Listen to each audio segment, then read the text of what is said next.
محمد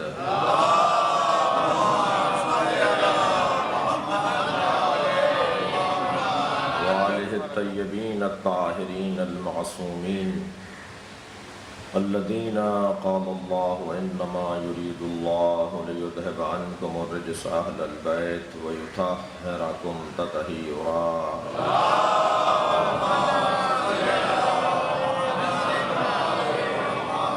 ولعنۃ اللہ علی اعدائہم اجمعین من یوم عداوتہم الی قیام یوم الدین اما بعد قال الحکیم فی قرآن الکریم بسم اللہ الرحمن الرحیم قل هو اللہ احد اللہ الصمد لم یلد ولم یولد ولم یکن له کفوا احد صلی اللہ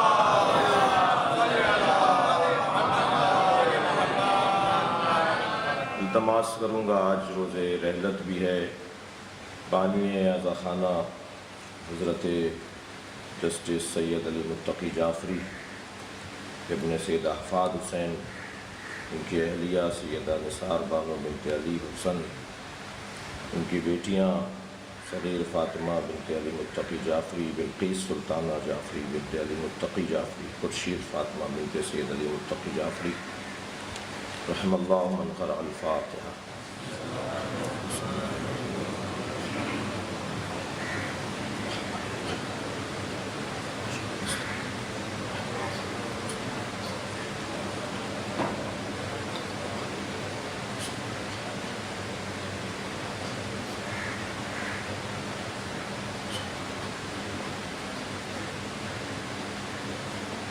اللہم صلی علی محمد صلوات دیتا ہوں۔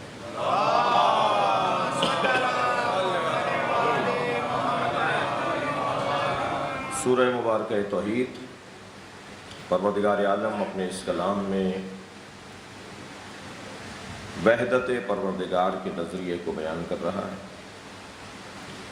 اور وحدت پروردگار کا نظریہ سورہ توحید سے زیادہ بہتر انداز میں کہیں بیان نہیں ہوا۔ 4 آیتیں ہیں، بسم اللہ کو ملا کر 5 آیتیں، اور ان 5 آیات میں اللہ نے اپنا نسب بیان کیا ہے۔ صلوات پڑھ لیں محمد۔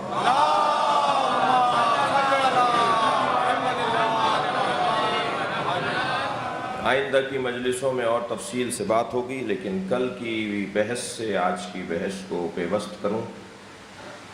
بسم اللہ الرحمن الرحیم، شروع کرتا ہوں اللہ کے نام کی مدد سے جو رحمان اور رحیم ہے، جو کل موجود اور بہرحال جو حاضر تشریف فرما نہیں تھے، انہوں نے بھی ممکن ہے کل کی گفتگو کو سن لیا ہو۔ اللہ 4 لوگوں پر اپنی رحمتوں کو نازل کرتا ہے۔ لفظ رحمان اور لفظ رحیم پر گفتگو کل ناتمام تھی، اور مجلس کے بعد بھی ہمارے عزیز فرزند سید نجم الحسن جعفری صاحب نے ایک بحث کی طرف متوجہ کیا کہ یہ پہلو بھی اس بحث میں آتا ہے یا نہیں، اس عنوان میں آتا ہے یا نہیں، اس لیے اس کی طرف بھی کچھ دیر کے لیے آپ کی توجہات چاہوں گا۔ اور وہ یہ کہ رحمان اور رحیم میں فرق ہے، تبھی تو اللہ نے رحمان اور رحیم بولا ہے۔ اگر رحمان بھی وہی ہوتا اور رحیم بھی وہی ہوتا، مفہوماً اور عرفانی اور معنوی اعتبار سے بات ہو رہی ہے، ورنہ تو جس کے لیے رحمان کی صفت ہے اسی کے لیے رحیم کی صفت ہے۔ رحمان کی صفت بھی اللہ ہی کے لیے ہے اور رحیم کی صفت بھی اللہ ہی کے لیے ہے۔ پروردگار عالم نے مگر یہ 2 صفتوں کو کیوں علیحدہ علیحدہ بیان کیا؟ ان دونوں میں ایک ظریف اور حساس سا اور ایک باریک سا، جس کی باریکی میں حسن اور جمال ایسا ہے کہ جس کا بیان ضروری ہے۔ رحیم، رحمت پروردگار جب سیلاب کی صورت میں، جریان کی صورت میں، تسلسل کی صورت میں جب بہنے لگے، اللہ کی رحمت جب بہنے لگے تو اسے رحیم کہا جاتا ہے، اور یہی سمندر رحمت جب طغیان کرنے لگے تو اسے رحمان کہا جاتا ہے۔ صلوات پڑھیں محمد و آل محمد۔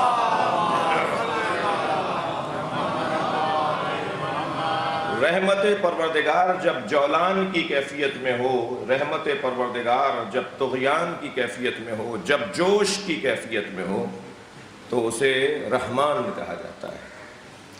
بروزن جوعان، عطشان، عرفان، کل یہ گفتگو ہو چکی ہے۔ 4 لوگوں پر اللہ اپنی رحمتوں کو نازل کرتا ہے۔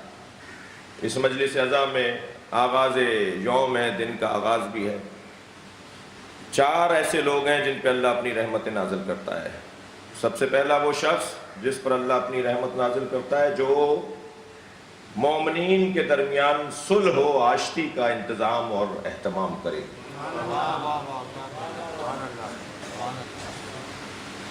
جو مومنین کے درمیان فَصْلِحُوا بَيْنَ أَخَوَيْكُمْ لَعَلَّكُمْ تُرْحَمُونَ، 2 لڑے ہوئے بھائیوں کے درمیان صلح کرواؤ، 2 بھائیوں کے درمیان آشتی کرواؤ، غلط فہمیاں دور کرواؤ، پیار محبت کا رشتہ قائم کرو، لَعَلَّكُمْ تُرْحَمُونَ، تب اللہ تم پہ رحم کرے گا۔ اللہ کی مہربانی ایک ان پر ہے۔ دوسرا وہ شخص جس پر اللہ رحم کرتا ہے، رحمان ہوتا ہے، رحیم ہوتا ہے، وہ ہے کہ جو صاحب تقوی ہو۔ اتقوا اللہ لعلکم ترحمون، تقوی پروردگار اختیار کرو۔ میں کہتا ہوں یہ نصاب زندگی بھی ہے۔ یہ اگر میں اور آپ اپنے گھر میں فریم کروا کے ان 4 آیتوں کو لگوا لیں، صلوات پڑھ لیں ذرا محمد علیہ،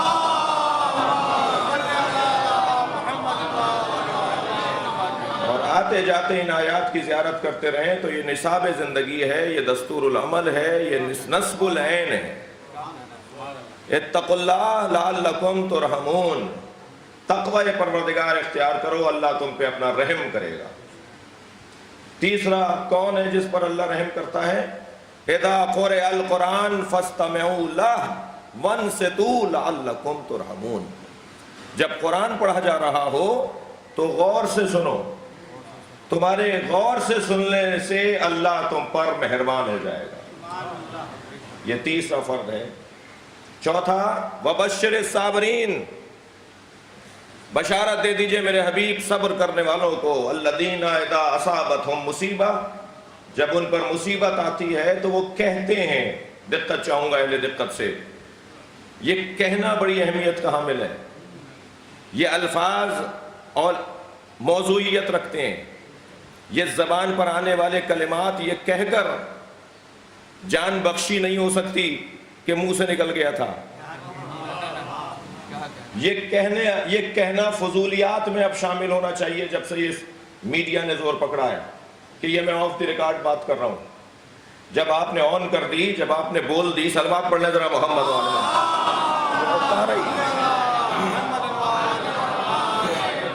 جب آپ نے کہہ دی تو پھر وہ غیر رسمی کیسے ہوگی؟ یا تو پھر آپ خود غیر رسمی ہیں، یعنی اگر آپ اپنی فضیلت کے بھی قائل ہیں، آپ اپنی اہمیت کے بھی قائل ہیں، آپ اپنی شخصیت کے بھی قائل ہیں، آپ اپنے آپ کو معتبر بھی مانتے ہیں، یہی تو سب سے بڑی کمزوری ہے انسان کی کہ وہ اپنے آپ کو سب کچھ مانتا ہے، مگر جہاں اسے کہیں مشکل ہوتی ہے یا اس کا مفاد نقصان میں جا رہا ہوتا ہے تو کہتا ہے اس بات کو اہمیت نہیں دینا، یہ میں تم سے کہہ رہا ہوں جی۔ لیکن نہیں عزیزان اکرامی، جب میں نے کہہ دیا تو کہہ دیا، کوئی بات ایسی نہیں ہے جو چھپی ڈھکی رہے گی۔ آج میں کیمرے لگے ہوئے ہیں تو محتاط بات کروں، پروردگار عالم نے ہماری خلقت کے ساتھ کیمرے لگا کر بھیجے تھے، جسے منکر و نکیر بھی کہتے ہیں، مبشر و نذیر بھی کہتے ہیں۔ صلوات پڑھیں محمد و آل محمد۔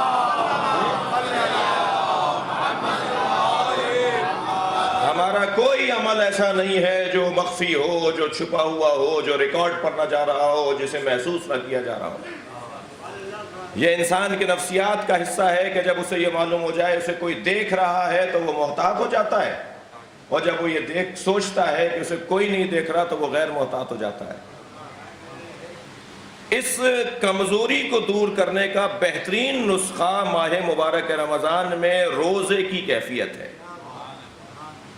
روزہ 30 دن کے لیے ماہ رمضان میں ہم رکھتے ہیں، اگر ہم اسے سال بھر کم سے کم مستحبی روزوں کی طرف توجہ کریں تو ہماری مشق اور پختہ ہوتی چلی جائے گی۔ روزہ صرف واحد عبادت ہے کہ جس کے لیے اللہ نے یہ کہا الصوم لی انا اجزی بہ یا انا اجزا بہ، روزہ میرے لیے رکھا جاتا ہے، نماز کے لیے نہیں کہا، حج کے لیے نہیں کہا، زکوٰۃ کے لیے، صرف روزے کے لیے کہا۔ کیا مطلب ہے کہ نماز اللہ کے لیے نہیں پڑھی جاتی ہے، پڑھتے ہو گئے، مبارک ہو تمہیں، لیکن روزے کو اللہ خود کہہ رہا ہے یہ میرے لیے رکھا جاتا ہے۔ میرے بچے اور کم سن ساتھی غور کریں، کیوں صرف اللہ نے حدیث قدسی میں روزے کو کہا ہے کہ یہ میرے لیے رکھا جاتا ہے؟ اس لیے کہ عبادتوں میں یہ واحد عبادت ہے جو تنہائی میں بھی اتنی سچی رہتی ہے جتنی مجمع میں سچی رہتی ہے۔ میں اگر بند کمرے میں بھی ہوں، اگر کوئی مجھے دیکھ بھی نہ رہا ہو، سامنے پانی رکھا ہو، غذائیں رکھی ہوں، اور میں حالت روزہ میں ہوں، تب بھی میں ان کی طرف راغب نہیں ہوتا، اسی لیے اللہ کہہ رہا ہے یہ میرے لیے رکھا جاتا ہے۔ صلوات پڑھیں محمد و آل محمد۔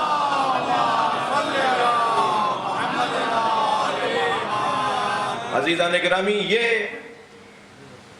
بولنا، بات کرنا، یہ کلمات کو اپنی زبان پر لے کر آنا، وبشر الصابرین اذا اصابتہم مصیبہ قالوا، بشارت دے دیجئے ان لوگوں کو کہ جنہوں نے مصیبتوں پہ صبر کیا ہے اور وہ کہتے ہیں جی قولوا لا الہ الا اللہ تفلحوا، کہو لا الہ الا اللہ فلاح پا جاؤ گے، کہو لا الہ الا اللہ فلاح پا جاؤ گے، کہنا، بولنا۔ ہم نے ایک فورم پر پاکستان کے بڑے مذہبی رہنماؤں کے درمیان ایک نام لے دیتا ہوں، رحلت فرما چکے ہیں، قاضی حسین احمد مرحوم، جماعت اسلامی کے سربراہ بھی تھے اور ایک مضبوط شخصیت تھی مذہبی رہنماؤں میں۔ ایسے فورم پر ایک اتفاق ہوا، ہم نے کہا یہ جو تکفیری مزاج لوگوں نے پاکستان کی دیواروں کو کالا کیا تکفیری نعروں سے، وہ ہمیں کیا سمجھتے ہیں، کیا مانتے ہیں، کیا بولتے ہیں، ہمارے بارے میں ان کا کیا نظریہ ہے، انہیں مبارک ہو۔ مگر ان کے بولنے سے ہمیں نقصان کم، انہیں نقصان زیادہ ہے۔ ماحول خراب ہوتا ہے، فضا خراب ہوتی ہے، تناؤ کی کیفیت ہوتی ہے، جی امن و امان نقصان کی طرف جاتا ہے، امن و امان کو خدشہ وارد ہوتا ہے، لاگو ہوتا ہے۔ لہٰذا بولنا انسان کے لیے، اور بولنے کے جو نتیجے ہیں، بولنے کے جو اثرات ہیں، وہ معاشرہ ان کو خوب محسوس کر سکتا ہے۔ بولنا، یہ جو ابھی آپ مجلس میں اونچی آواز میں صلوات بولتے ہیں، صلوات پڑھ لیں،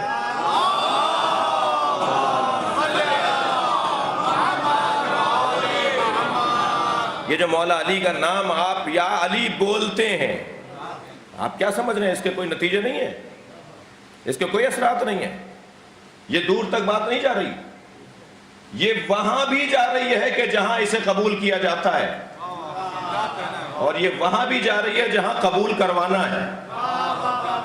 یہ کیوں کہا ہے اونچی آواز میں حسین پر گریہ کرو؟ گریہ تو آنکھوں سے ٹپکتے ہوئے آنسوؤں کو کہا جاتا ہے، جی خاموشی سے رو لو روتی تھی۔ اتنی اونچی آواز میں سیدہ روتی تھیں کہ مدینہ کے رہنے والوں نے مولا علی سے کہا سیدہ سے کہیں یا رات کو روئیں یا دن میں روئیں۔ اس کا مطلب یہ ہے کہ اہل مدینہ تک آواز جاتی تھی، گلی کوچے سے گزرنے والوں تک سیدہ کے گریے کی آواز جاتی تھی۔ یہ جو آواز ہے نا، یہ بولنا، یہ ہنجرہ، یہ جہری آواز، یہ اونچی آواز، اس کے نتیجے ہیں۔ ہاں، ہمیں تو تعجب اس بات پر ہے کہ جن کے نتیجے معاشرے میں منفی ہیں ان پر تو کوئی پابندی نہیں ہے، اور جن کے نتیجے معاشرے میں مثبت ہیں ان پر پابندی ہے۔ لیکن بولنا یہ ماحول کو بناتا ہے، اب منفی ماحول بھی بناتا ہے، مثبت ماحول بھی بناتا ہے۔ تو کیا کہا؟ مبشر الصابرین الذین اذا اصابتہم مصیبہ، بشارت دے دی انہیں جن پر مصیبت آتی ہے تو وہ کیا کہتے ہیں؟ قالو، کہتے ہیں انا للہ و انا الیہ راجعون، یہ بولنا ہم اللہ کے لیے ہیں اور اسی کی طرف پلٹ کر واپس جائیں گے۔ یہ بولنا، قولوا لا الہ الا اللہ، بولو لا الہ الا اللہ، یہ بولنا دوسرے کو سوچنے پر آمادہ کرتا ہے۔ آپ بولیں گے، جو نہیں بولتا وہ سوچے گا، اور ایک دفعہ نہیں، بار بار بولو، بار بار بولو، دروازہ بجاتے رہو، ایک دن ضرور کھلے گا۔ یہ در قلب بشر، یہ کوئی پتھر کا بنا ہوا نہیں ہے جی، یہ سخت پتھر بھی آخر موم ہو جاتا ہے، پتھر بھی آخر نشان قبول کر لیتا ہے، یہ انسان کا دل ہے، یہ کیسے قبول نہیں کرے گا؟ لہذا کہا قالو انا للہ، کہتے ہیں انا للہ و انا الیہ۔ کیا اب ان کے لیے کیا ہے؟ اولئک صلوات علیہم من ربہم، یہ وہ لوگ ہیں جن پہ ان کے رب کی طرف سے صلوات ہے۔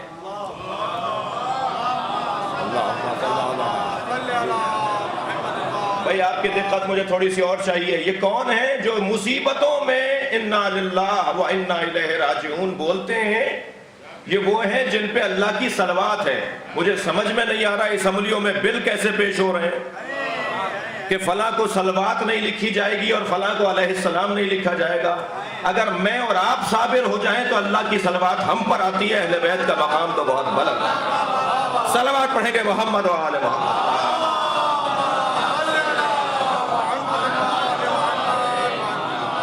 اولئک صلوات علیہم من ربہم والرحمہ، میرا مضمون رحمت کے اوپر تھا۔ یہ وہ لوگ ہیں جن پر اللہ کی طرف سے صلوات بھی ہے، ان کے رب کی طرف سے صلوات بھی ہے اور رحمت بھی ہے۔ تو یہ چار لوگ ہو گئے جن پر اللہ کی طرف سے رحمت نازل ہوتی ہے، اللہ ان پر رحم کرتا ہے، اللہ ان پر اپنا کرم رحمت نازل کرتا ہے۔ یہ شاید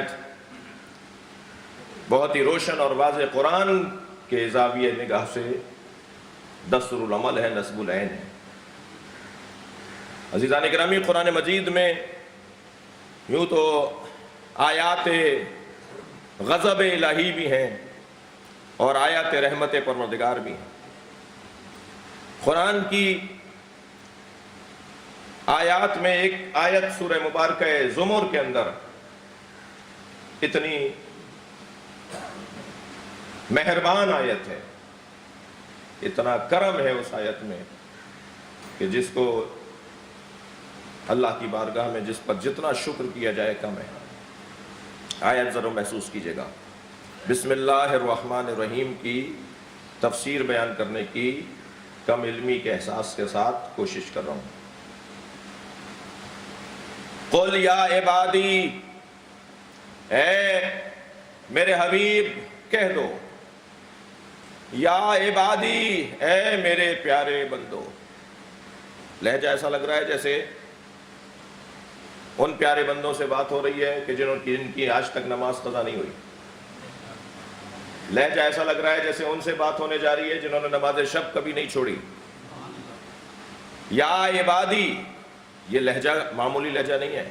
فادخلی فی عبادی، سورہ فجر کی آخری آیت میں اور یا سورہ زمر کی اس آیت کے اندر اللہ نے میرے اپنی جانب نسبت دے کر میرے پیارے بندو، کم بات نہیں ہے۔ یا عبادی، اے میرے عزیز میرے پیارے بندو، کون ہے؟ اب ذرا دیکھیے آگے آیت کیا ہے۔ الذین اسرفوا علی انفسہم، جنہوں نے اپنے اوپر زیادتی سے کام لیا ہے۔ کرم تو دیکھیے اللہ کا، گناہ گاروں کو یہ نہیں کہہ رہا جنہوں نے گناہ کیا ہے، اس لیے کہ اسراف علی نفس، زیادتی علی نفس ہی، تعدی علی نفس ہی، یہ گناہ ہے۔ گناہ کرنے والے کو کہتے ہیں جو اپنے، اللہ نہیں کہہ رہا تم نے گناہ کیا، کہا تم نے اپنے اوپر ظلم کیا ہے۔ تم اگر میری معصیت کرتے ہو تو میرا کوئی نقصان نہیں ہے، تم اگر کوئی نیکی کرتے ہو میرا کوئی فائدہ نہیں ہے۔ تمہارے گناہ کرنے پر مجھے کوئی نقصان نہیں پہنچتا، میری کوئی خدائی میں کمی نہیں آتی، بلکہ تمہارا گناہ خود تمہیں نقصان پہنچاتا ہے۔ میرے مولا علی نے خطبہ حمام میں فرمایا تھا نا، خطبہ متقین کے اندر حمام ابن عبادہ کہتے ہیں، یا علی صف لی المتقین کانی انظر الیہم، یا علی صف متقین کی صفات بیان فرمائیں اور ایسے بیان فرمائیں گویا میں اپنی آنکھوں سے انہیں دیکھ رہا ہوں۔ یعنی علی سے علم بھی چاہتے ہیں، خطابت بھی چاہتے ہیں، مجھے ایسے بیان فرمائیں گویا میں اپنی آنکھوں سے دیکھ رہا ہوں۔ تو راوی کہتا ہے کہ فتثاقل علیہ السلام عن جوابہ، مولا علی نے جواب دینے سے گریز کیا، فرمایا یا حمام اتق اللہ واحسن ان اللہ مع الذین اتقوا والذین هم محسنون۔ اے حمام، قرآن کی آیت پڑھ دی مولا نے، اے حمام تقوی پروردگار اختیار کرو، نیکی کے کام کرو، اللہ متقیوں کے ساتھ بھی ہے، نیکوکاروں کے ساتھ بھی ہے۔ راوی کہتا ہے فلم یقنا حمام قانے نہیں ہوئے، نہیں مولا مجھے بیان کریں کہ متقی کسے کہا جاتا ہے۔ علی نے 110 صفتیں متقین کی فی البدی بیان فرمائی، اور مولا علی کے اس پورے خطبے میں پورا خطبہ ہر صفت مقفع اور مسجع ہے، پورا خطبہ مقفع اور مسجع ہے، قافیوں کے ساتھ ہے، فی البدی علی بول رہے ہیں۔ شعراء کرام نہیں معلوم کہ مجھے اس کی اجازت دیں گے یا نہیں، نظم کی دو قسمیں ہیں، ایک بحر میں اور وزن میں نظم ہوتی ہے، اور ایک آزاد نظم کہلاتی ہے۔ جو آزاد نظم کہنے والے لوگ ہیں انہیں وہ زیادہ اچھے نہیں لگتے، اور جو بحروں میں نظم کہنے والے لوگ ہیں انہیں وہ زیادہ اچھے نہیں لگتے، اور بہت کم ہوتے ہیں جو دونوں اسلوب کے شاعر ہوتے ہیں۔ جی میں کہتا ہوں مولا علی کے جتنے خطبے ہیں وہ نظموں کی صورت میں ہیں، مگر آزاد نظموں کی صورت میں ہیں۔ جی قافیے 110 صفتیں، 110ویں صفت پر جب مولا علی پہنچے تو چیخنے کی آواز آئی، سب نے مڑ کر دیکھا تو حمام کا دم نکل چکا تھا، حمام کی رحلت ہو گئی تھی۔ جنازے کو دیکھ کر علی نے فرمایا انی اخاف حال ہے، مجھے اسی بات کا خوف تھا جو میں جواب نہیں دے رہا تھا، مجھے اندازہ تھا کہ یہ برداشت نہیں کر پائے گا۔ تو وہاں موجود ایک شخص نے کہا یا علی، آپ کے خطبے سے ایک شخص مر گیا، ان اچھی اچھی باتوں کا خود آپ پر اثر کیوں نہیں ہوتا؟ یہ جملہ بتا رہا ہے کہ علی کا دروازہ دشمنوں کے لیے بھی کھلا رہتا تھا، علی کی محفل میں اپنے بھی بیٹھے ہوتے تھے اور غیر بھی بیٹھے ہوتے تھے۔ میرے مولا نے صرف اسے ایک جملے میں جواب دیا، حضرت نے فرمایا تیرے منہ میں شیطان کی زبان بول رہی ہے، جو زبان علی کے خلاف چلے وہ شیطان کی زبان ہوتی ہے۔ صلوات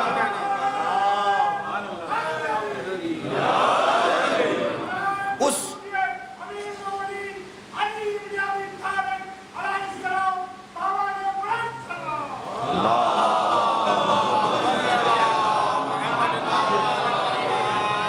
اس خطبے میں، اس کے آغاز میں مولا کائنات نے، مجھے معاف کیجئے گا میں نے اس ایک جملے کے لیے کچھ پورے خطبے کی طرف اشارہ کر دیا، اس کے آغاز میں حضرت نے فرمایا خلق الخلق حین خلقہم، یہ آغاز ہے اس خطبہ حمام کا۔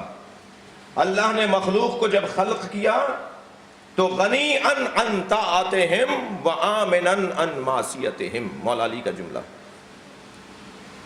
اللہ نے مخلوق کو خلق کیا تو وہ ان کی اطاعت سے غنی تھا اور ان کی معصیت سے مامون اور محفوظ تھا۔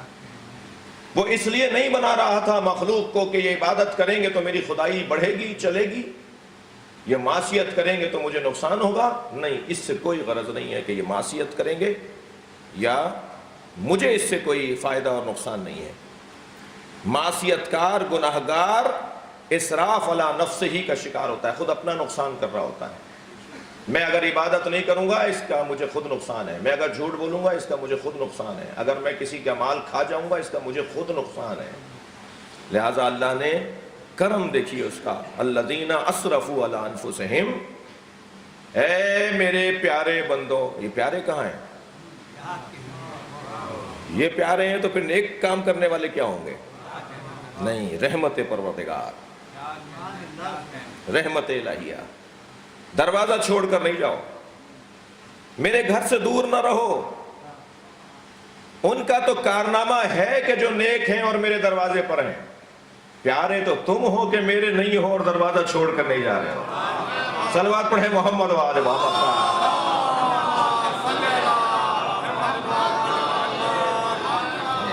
جی آپ بھی اپنے مشاہدات میں دیکھتے ہیں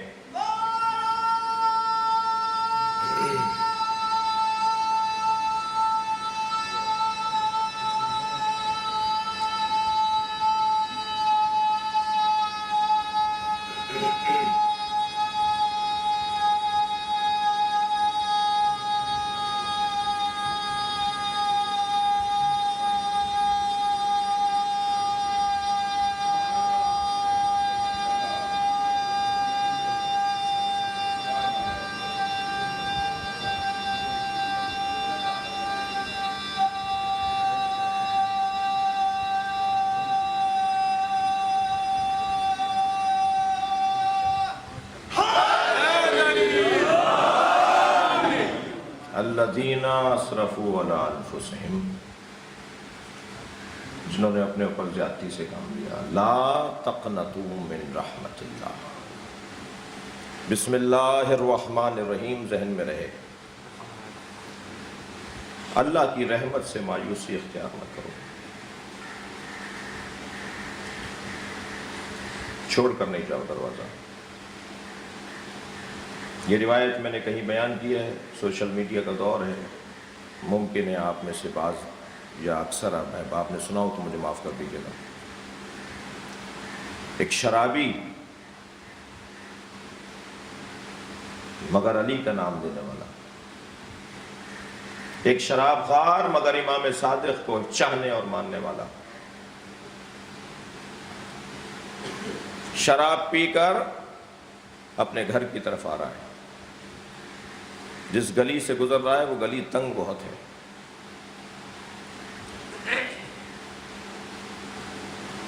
بچی ہوئی شراب اس کے ہاتھ میں، سامنے سے امام صادق آ گئے.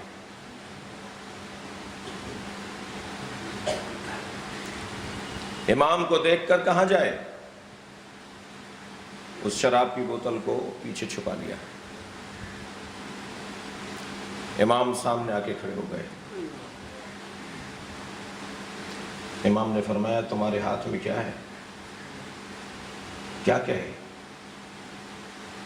اتنا روسیا تو نہیں ہے، اتنا ذلیل تو نہیں ہے، اتنا بے شرم تو نہیں ہے کہ چوری بھی کرے، گناہ بھی کرے اور اپنے امام کے منہ پر کہے کہ میں نے آپ کی نافرمانی کی ہے.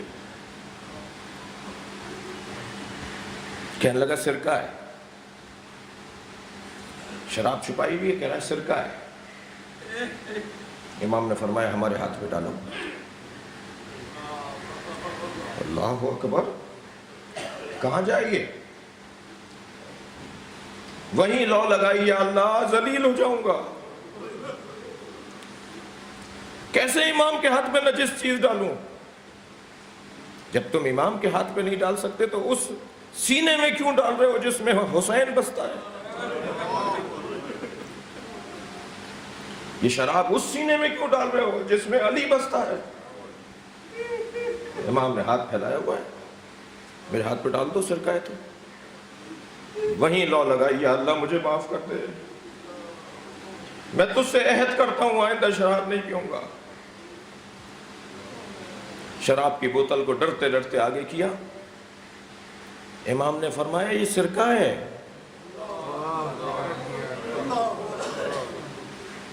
امام کا کہنا تھا کہ یہ سرکہ ہے، وہ سرکہ ہو گیا. پھر امام نے اس کے چہرے کو دیکھ کے فرمایا خبردار، جو تم نے کیا ہم اس کی ضمانت لیتے ہیں کہ اللہ معاف کرے گا، مگر ہم سے عہد کرو کہ آئندہ نہیں کرو گے. لا تقنطوا من رحمت اللہ. مجلس ازاں ہے نا، ایام ازاں ہے نا. حسین رحیم، رحیم نانا کا رحیم نواسا. اس لیے کہ قرآن مجید میں نبی مکرم کو بالمؤمنین رؤوف الرحیم اللہ نے کہا ہے. میرا نبی مومنین پر رؤوف بھی ہے اور رحیم بھی ہے. لہذا ہم میں سے کوئی بھی معصوم نہیں بیٹھا ہوا، سب گناہگار ہیں، سب اپنے اپنے حال کو خوب جانتے ہیں، سب علی نفسہ ہی بصیر ہیں، سب اپنے بارے میں دوسرے سے زیادہ جانتے ہیں، اور ہر ایک کا گناہ اس کے حساب سے ہے۔ جو عرفاء ہیں نا، ان کے بھی اپنے انداز کے گناہ ہوتے ہیں۔ حضرت آدم کے لیے بھی جو لفظ عصا آیا ہے وہ گناہ نہیں ہے، مگر آدم کے حساب سے وہ روا نہیں تھا۔ ہر شخص اپنے آپ کو خوب جانتا ہے۔ آج اس مجلس عزائے امام حسین میں اگر میں آنکھوں میں آنسو لا کر ایک عہد کر کے اٹھ جاؤں، مولا اب نہیں ہوگا اب تک جو ہوا، لا تقنطوا من رحمت اللہ، اللہ کی رحمت سے مایوسی اختیار نہیں کرو۔ ان اللہ یغفر الذنوب جميعا، آیت مکمل ہوتی ہے، اللہ سارے گناہوں کو معاف کر سکتا ہے۔ کیا مطلب ہے؟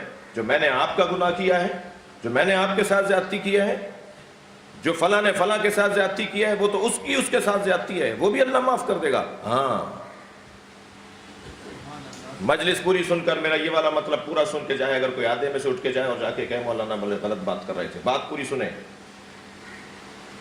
ہم نے تو اب تک یہ سنا ہے کہ اللہ اپنے حقوق معاف کر دے گا، بندوں کے حقوق اللہ معاف نہیں کرے گا۔ یہ کیا ممبر سے بیان ہو رہا تھا کہ اللہ بندوں کے حقوق بھی معاف کر دے گا؟ پہلی دلیل تو میرے مدعا پر خود یہی آیت ہے۔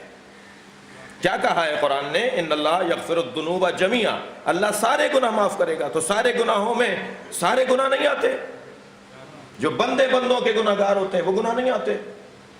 پھر ان روایات کو کیا کریں گے جس میں کہا گیا ہے کہ بندوں کے گناہوں کو خود معافی لو اور اللہ کے گناہ سے اللہ کی معافی لو؟ اس کا کیا مطلب ہے؟ یہ قرآن کی آیت ہے، وہ حدیث ہے۔ میں ایک عارف کی خدمت میں، ایک استاد کی خدمت میں، یہ مفاہیم جو ہوتے ہیں یہ عرفاء کو زیادہ سمجھ میں آتے ہیں۔ میں ایک عارف کی خدمت میں گیا، میں نے کہا استاد مجھے سمجھائیں یہ کیسے ممکن ہے اللہ سارے گناہوں کو معاف کر دے گا؟ سارے گناہوں میں تو بندوں کے گناہ بھی آتے ہیں۔ فرمانے لگے اللہ بندوں کے دل میں ڈالے گا کہ بندے کو معاف کر دو۔ صلوات پڑھیں محمد و آل محمد۔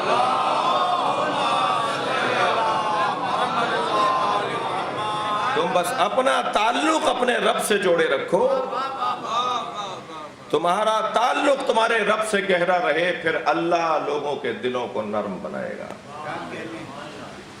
اللہ جہاں رحمان ہے، رحیم ہے، وہاں اللہ غضبان اور غضب کرنے والا بھی ہے۔ اللہ غصہ بھی کرتا ہے، یہ میں اپنے الفاظ میں کہہ رہا ہوں ترجمے کے طور پر۔ اللہ غضبناک بھی ہوتا ہے، اللہ قہر بھی اور غضب بھی نازل کرتا ہے۔ مگر اللہ کا غضبان ہونا اور رحمان ہونا یہ اگر ایک ہی وقت میں قابل استعمال ہو تو مولا علی کا حسین فرمان سبقت رحمتہ غضبہ، اللہ جب غصے میں آئے اور رحم کرنے کا اس کو مشیت کہے تو اس کی رحمت غالب آ جاتی ہے اس کے غصے کے اوپر۔ وہ کون سا قلمدان استعمال کرتا ہے؟ اگر ایک وقت میں ایک ہی قلمدان استعمال کرنا ہو تو وہ رحمت کا قلمدان استعمال کرتا ہے، وہ معافی کو ترجیح دیتا ہے۔ اب ذرا یہ حدیث بھی سرکار کی سنتے جائیے، من لم یرحم لم یرحم، جو معاف کرنے کی صلاحیت نہیں رکھتا اسے معاف بھی نہیں کیا جاتا۔ صلوات پڑھیں ذرا محمد و آل محمد۔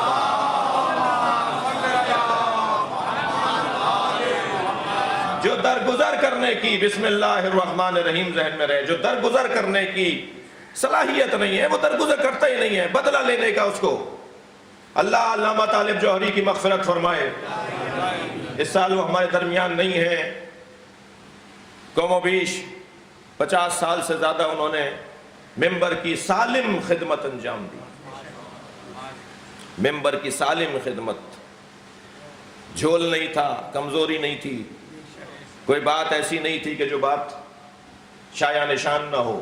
انسان ہے نا، ہو سکتا تھا نا، ہوا ہے نا، بہت سے بڑوں سے ہوا ہے، لیکن بہت سالم ترین خطابت کے ساتھ اور ممبر کی خدمت کے ساتھ اس دنیا سے رخصت ہوئے ہیں، اور بہت سے علمی مفاہیم اور بہت سے مضامین کو چھوڑ کر گئے۔ ان کی روح کی شادمانی کے لیے، ان کی مغفرت کے لیے ان کا ایک جملہ نقل کر رہا ہوں، جملہ بڑا حسین ہے۔ فرماتے ہیں بہترین انتقام یہ ہے کہ انتقام نہ لیا جائے. صلوات پڑھیں ان کی مغفرت کے لیے.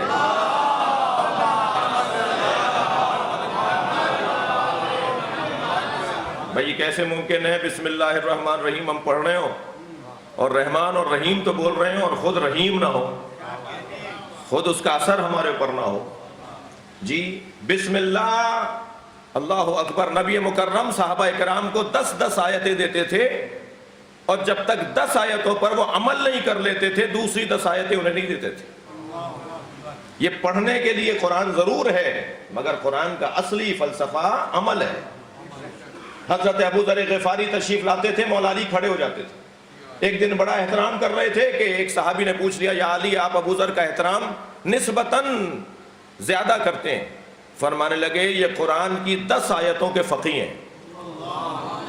جو قرآن کی 10 آیتوں کا فقیہ ہو جائے وہ ابو ذر بنتا ہے. جو عین قرآن ہو اسے علی کہا جاتا ہے. جو مجسم قرآن ہو, جو عامل قرآن ہو. توجہ چاہوں گا, اللہ غضب بھی کرتا ہے اور اللہ رحم بھی کرتا ہے. اس کا رحم کہاں سے ظاہر ہوتا ہے, اس کا غضب کہاں سے ظاہر ہوتا ہے. مولا کائنات کے زیارت نامے کا ایک جملہ ضرور سن لیجئے اور نہج البلاغہ میں مولا کے الفاظ بھی ہیں. حضرت فرماتے ہیں کہ وہ اللہ المتجلی لخلقہ بخلقہ, اللہ کی صفات بیان کرتے ہوئے مولا کا جملہ, مولا کا فرمان, اللہ خلق پر خلق کے ذریعے سے تجلی کرتا ہے. پھر جملہ بہتر کرتا ہوں, اللہ مخلوق پر مخلوق کے ذریعے سے جلوہ کرتا ہے. یعنی مخلوق پر اللہ کیسے جلوہ کرے گا, کسی مخلوق کے ذریعے کرے گا. یا اللہ تو غضبان بھی ہے تو رحمان بھی ہے. جب غضبان ہوتا ہے تو تیرا جلوہ کیا بنتا ہے, اور جب رحمان ہوتا ہے تو تیرا جلوہ کیا بنتا ہے. اگر آپ ممبری زبان میں مجھ سے ایک جملہ ہدیہ لینا چاہیں, جب اللہ رحمان ہوتا ہے تو رحمت للعالمین بنتا ہے, اور جب اللہ غضبان ہوتا ہے تو فاطمہ زہرا کی ناراضگی سامنے آتی ہے. صلوات پڑھیں گے محمد و آل محمد.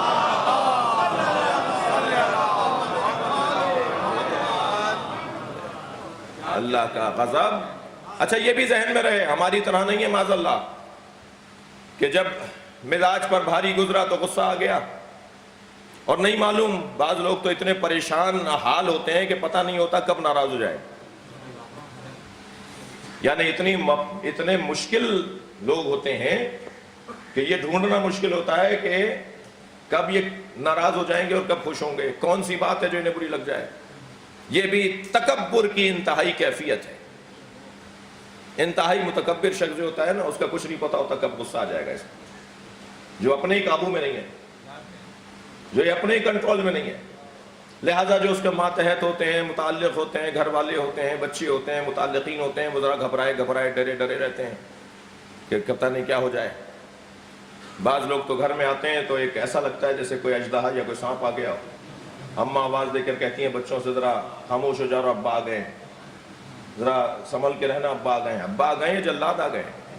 گھر میں اگر باپ آ جائے تو بچوں کو تو خوشی ہونی چاہیے نا, لپٹنا چپٹنا چاہیے نا کہ ابا گھر میں آ گئے. یہ کیسا باپ ہے جو گھر میں آتا ہے تو بچے ڈرتے ہیں, اور جن کے بچے, جن کی اولاد, جن کے گھر والے ان سے ڈرتے ہوں, ایک کم سے کم ایک سزا اس کو فشار قبر ہے. حدیث سنائی ہے میں نے آپ کو, یہ کم سے کم ایک سزا اس کو. لہٰذا جب گھر میں جائیں تو سب سے پہل کریں سلام کرنے میں, پہل کریں سلام کرنے میں.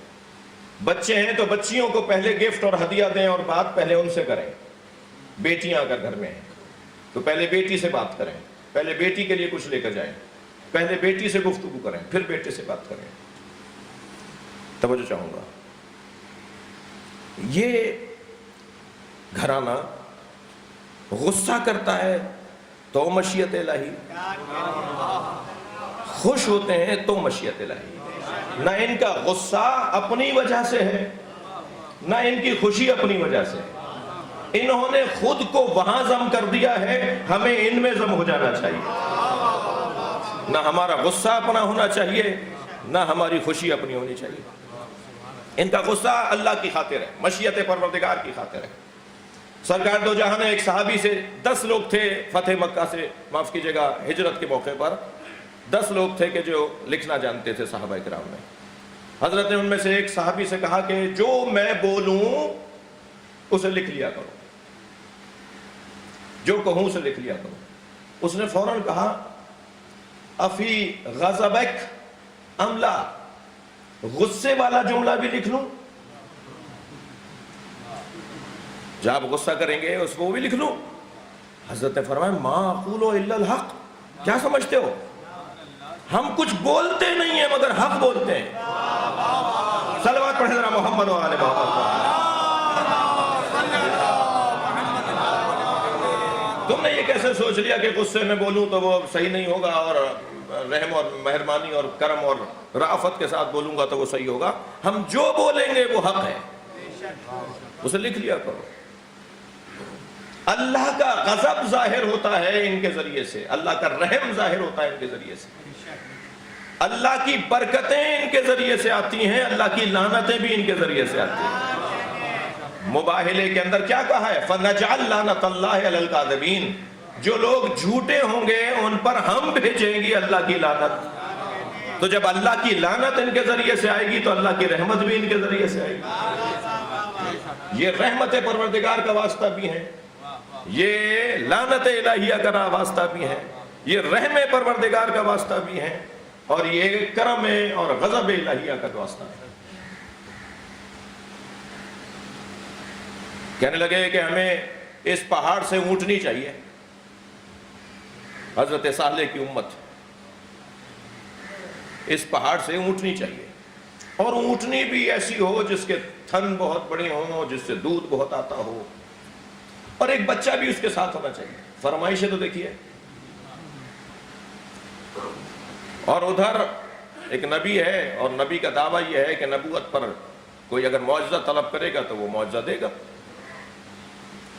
نبی کی کم سے کم ایک صفت یہ ہے کہ وہ معجزہ طلب کرنے والوں کو معجزہ پیش کرے گا۔ اب میرے لیے بہت سی چیزیں ناممکن ہیں لیکن ان کے لیے تو ناممکن نہیں ہے۔ مثلا مجھ سے اگر کوئی کہا جائے کہ آپ کا ہم کام کر دیں گے، آپ کی بات مان لیں گے، ذرا ستارہ توڑ کر لے آئیے، تو میں کہوں گا بھائی میرے لیے ممکن نہیں ہے۔ لیکن اگر کوئی نبی سے کہہ دے کہ ستارہ توڑ کر لے آئیے تو ان کے لیے کیا ناممکن ہے؟ وہ حکم دیں گے، ستارہ اتر آئے گا۔ جھوٹے دعوی نبوت کرنے والوں نے بھی جب ان سے کہا گیا جی معجزہ دکھائیے، یہ تو قاعدہ ہے، قانون ہے کہ نبی سے معجزہ مانگا جائے گا تو معجزہ نبی دکھائیں گے، تو آپ نے نبوت کا دعویٰ کیا تو آپ بھی کوئی معجزہ دکھائیے۔ تو مسیلمہ کذاب نے جب دعوی نبوت کیا تو اسے کہا کیا معجزہ چاہیے؟ تو لوگوں نے کہا نبی مکرم نے درخت کو حکم دیا تھا، درخت چلتا ہوا آ گیا تھا، درخت دور درخت تھا، اسے نبی نے فرمایا کہ میرے قریب آ جاؤ، وہ زمین میں چلتا ہوا سرکار کے قدموں قریب آیا اور اس کی ٹہنیوں نے قدموں کا بوسہ لیا۔ یہ واحد معجزہ ہے جسے نہج البلاغہ میں مولا کائنات نے بیان کیا ہے۔ یعنی نہج البلاغہ میں نبی کے معجزات اگر ہم تلاش کریں گے تو ایک ہی معجزے کا ذکر مولا کی زبان سے نہج البلاغہ میں موجود ہے۔ اسے کہا گیا کہ تم اگر نبی ہو تو معجزہ دکھاؤ، یہ سامنے درخت ہے اسے بلاؤ۔ اس نے کہا اے درخت میں نبی ہوں، قریب آ، نہیں آیا۔ دوبارہ حکم دیا، نہیں آیا۔ تیسری دفعہ حکم دیا، وہ درخت نہیں آیا۔ تو یہ وہاں جا کے کھڑے ہو گئے، کہنے لگے ہم متکبر نہیں ہو رہے، ہم متکبر نہیں ہوتے، وہ نہیں آ رہا تھا میں چلا گیا۔ تو ایسا دعویٰ نہیں جی۔ نبی کا کام، نبی سے معجزہ طلب کیا جاتا ہے تو نبی معجزہ دکھاتے ہیں۔ حضرت صالح سے کہا مجھے خوف ہو رہا ہے کہ وقت میرا تنگ ہو رہا ہے، بتائیے۔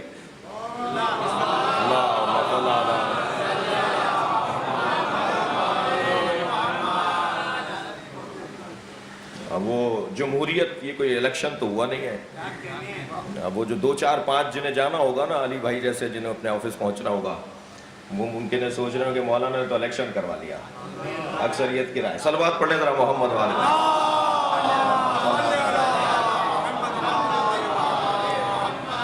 اجازت ہے دوستوں کی؟ بس 5 8 منٹ زیادہ ہوگا، ایک صلوات اور پڑھ لیں محمد والے۔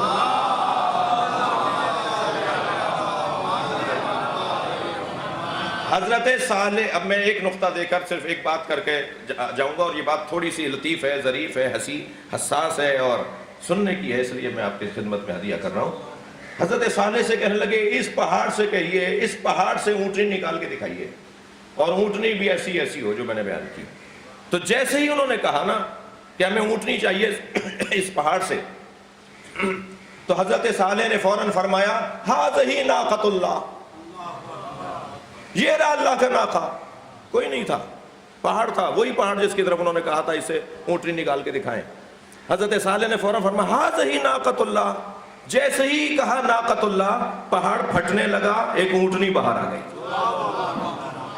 اور اونٹنی کے ساتھ پیچھے پیچھے بچہ بھی جی، اور اس کا دودھ اتنا زیادہ تھا کہ 1 2 3 4 لوگ نہیں، 200 400 لوگ نہیں، 1000 سے زیادہ لوگ ایک اونٹنی کا دودھ پیتے تھے۔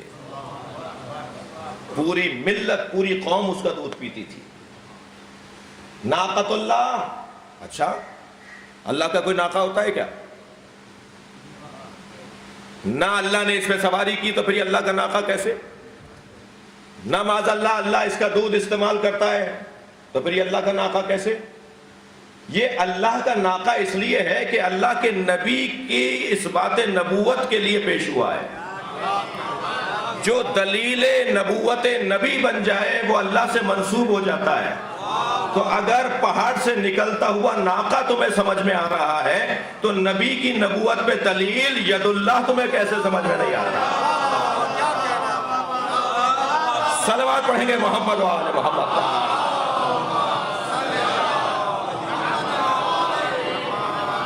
اور پھر کیا ہوا؟ اس ناقے کو جس سے پوری ملت، پوری امت دودھ پیتی تھی، اسے انہوں نے مار دیا، اس کے گھٹنے کاٹ دیے۔ پہلے اس کا بچہ مارا، جب اس کا بچہ مارا تو اس نے فریادیں کرنا شروع کی۔ اونٹنی کی فریادوں پر عذاب الہی آیا ہے، یہ ساری امت برباد ہوئی ہے۔ حضرت صالح کی پوری امت برباد ہوئی ہے ایک فریاد کرنے پر۔ کس کی فریاد؟ ایک جانور معمولی نہیں ہے، یعنی جانور اگر فریاد کرے تو امت برباد ہو جائے۔ ڈرو زینب کی فریاد سے،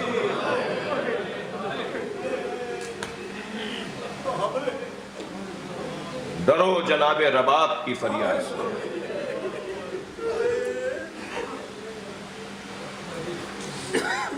یہ معمولی لوگ نہیں ہیں جن کے لیے جنت سے لباس آتے ہوں، وہ تو ناقۃ اللہ ہے، اور ان کا ناقہ رسول اللہ ہے۔ کنانا آج عید کا دن ہے، مدینے کے سب بچوں کے پاس سواریاں ہیں، ہماری سواری کہاں ہے؟ اللہ اکبر، فرمایا میں خود تمہاری سواری ہوں، ہمارے ماں باپ قربان۔ ایک کاندھے پہ حسن مولا کو بٹھا لیا، ایک شانے پر امام حسین کو بٹھا لیا۔ فرمایا نانا ان کے ناخوں کی تو باغیں بھی ہیں، لگامیں بھی ہیں، ہمارے ناقے کی تو ہمارے ہاتھ میں لگام ہی نہیں ہے۔ سرکار نے اپنی دونوں زلفوں کو، اپنے بالوں کو 2 حصوں میں بانٹا، ایک طرف کے بال حسن مولا کو دے دیے، دوسری طرف کے بال امام حسین کو دے دیے۔ فرمایا تمہارے ناقے کی یہ باغیں ہیں۔ کہنے لگے نانا وہ تو آوازیں بھی نکال رہی ہیں، ان کے تو ہنہنانے اور بولنے کی آوازیں بھی ہیں،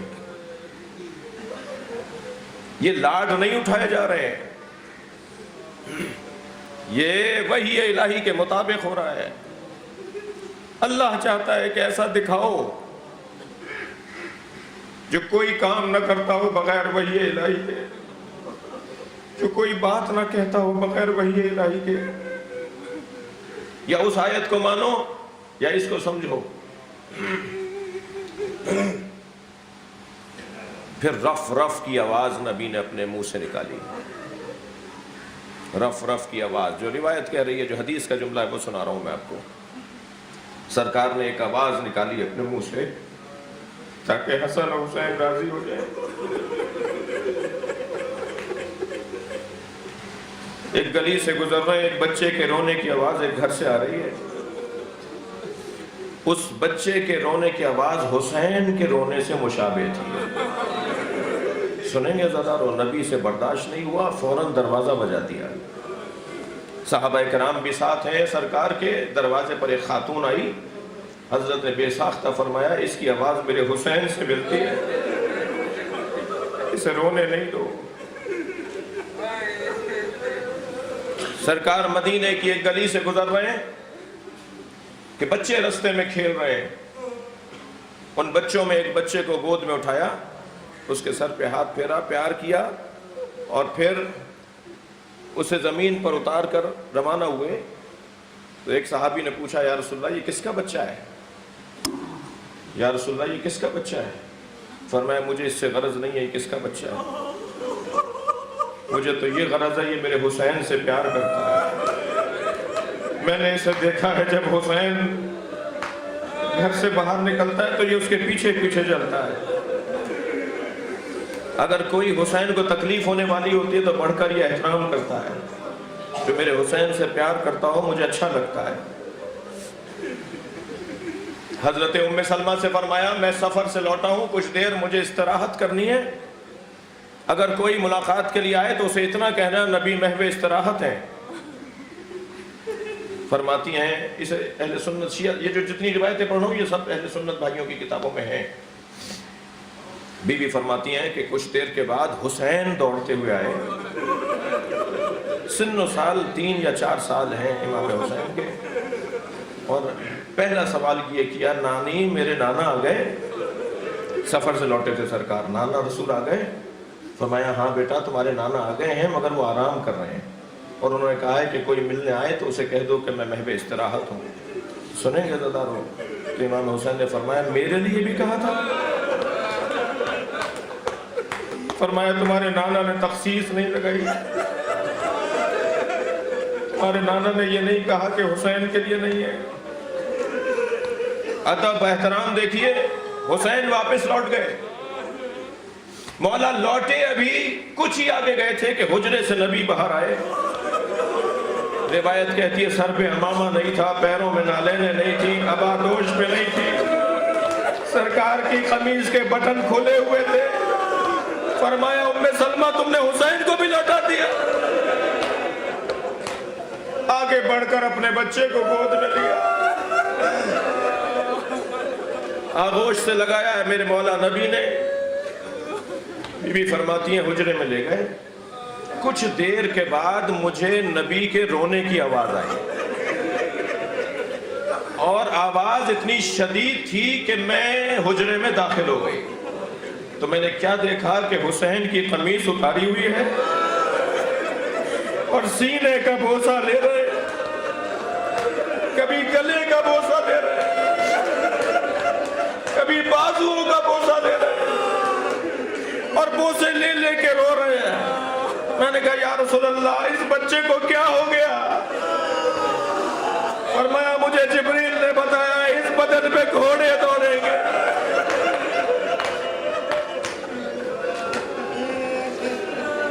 اجرکم اللہ، اجرکم اللہ. جنہیں رونا آ رہا ہے اپنی آوازیں آزاد کریں، یہ ایام رونے کے. جب آپ بلند آواز سے روتے ہیں امام جعفر صادق دعا دیتے ہیں. امام حسین سے نبی کا کتنا پیار ہے. اجرکم اللہ. آج 3 محرم ہے. حسین کربلا کے میدان میں پہنچ گئے. حسین کی کربلا شروع ہو چکی. رستے میں حر ابن یزید ریاحی نے امام حسین کا رستہ روکا تھا. گھوڑے کی لگام پکڑ کر کہا تھا کہ میں جہاں چاہوں گا وہاں آپ کو لے کر جاؤں گا. امام نے جب یہ بے ادبی دیکھی تو بے ساختہ فرمایا ثقلت کا امو کیا ہو رہا. اے حر تیری ماں تیرے غم میں بیٹھے، تیری یہ مجال کہ تو میرے گھوڑے کا رخ موڑے. بس جیسے یہ جملہ کہا، یہ جملہ اس زمانے میں عرب دنیا میں یعنی اس کو موت کا پیغام کہ میں تجھے مار ڈالوں گا، تو مجھ سے بچ نہیں سکتا، میں تجھے قتل کر سکتا ہوں۔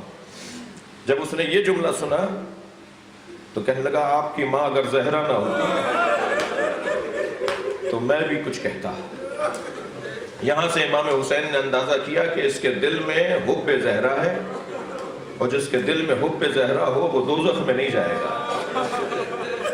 یہ جو ایمان کی چنگاری ہے اسے آتش ایمان میں بدلنا حسین کا کام ہے۔ لہذا جب کبھی نماز کا وقت ہوا اور جماعت کے لیے امام کھڑے ہوئے رستے میں تو حضرت عباس سے کہتے تھے جا کے حر سے پوچھو ہمارے ساتھ نماز پڑھے گا یا علیحدہ نماز پڑھے گا۔ یہ پیغام تھا، آمادہ کر رہے تھے حر کو، اور حر کہتا تھا یہ کیسے ممکن ہے فرزند زہرا نماز پڑھائے اور میں حسین کے پیچھے نماز نہ پڑھوں۔ اور حر نے ایسے ہی امام حسین کے پیچھے رستے میں نمازیں پڑھیں، اور جب کربلا کے میدان میں پہنچے اور عاشور کی شب آئی تو علی ابن حر کہتا ہے کہ میں نے اپنے بابا کو زندگی میں کبھی اتنا مضطرب نہیں دیکھا۔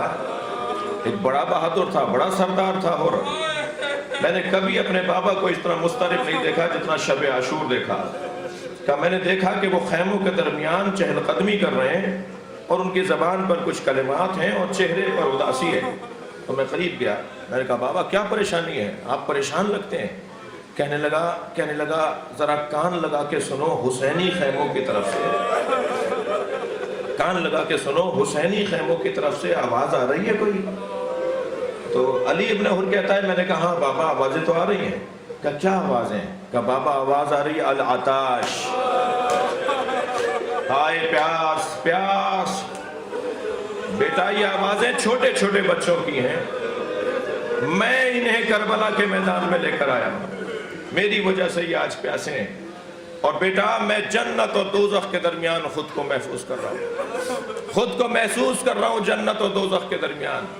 جہاں کھڑا ہوں وہ دوزخ ہے، جہاں حسین کے خیمے ہیں وہ جنت ہے۔ اب میں جنت کی طرف جانا چاہتا ہوں۔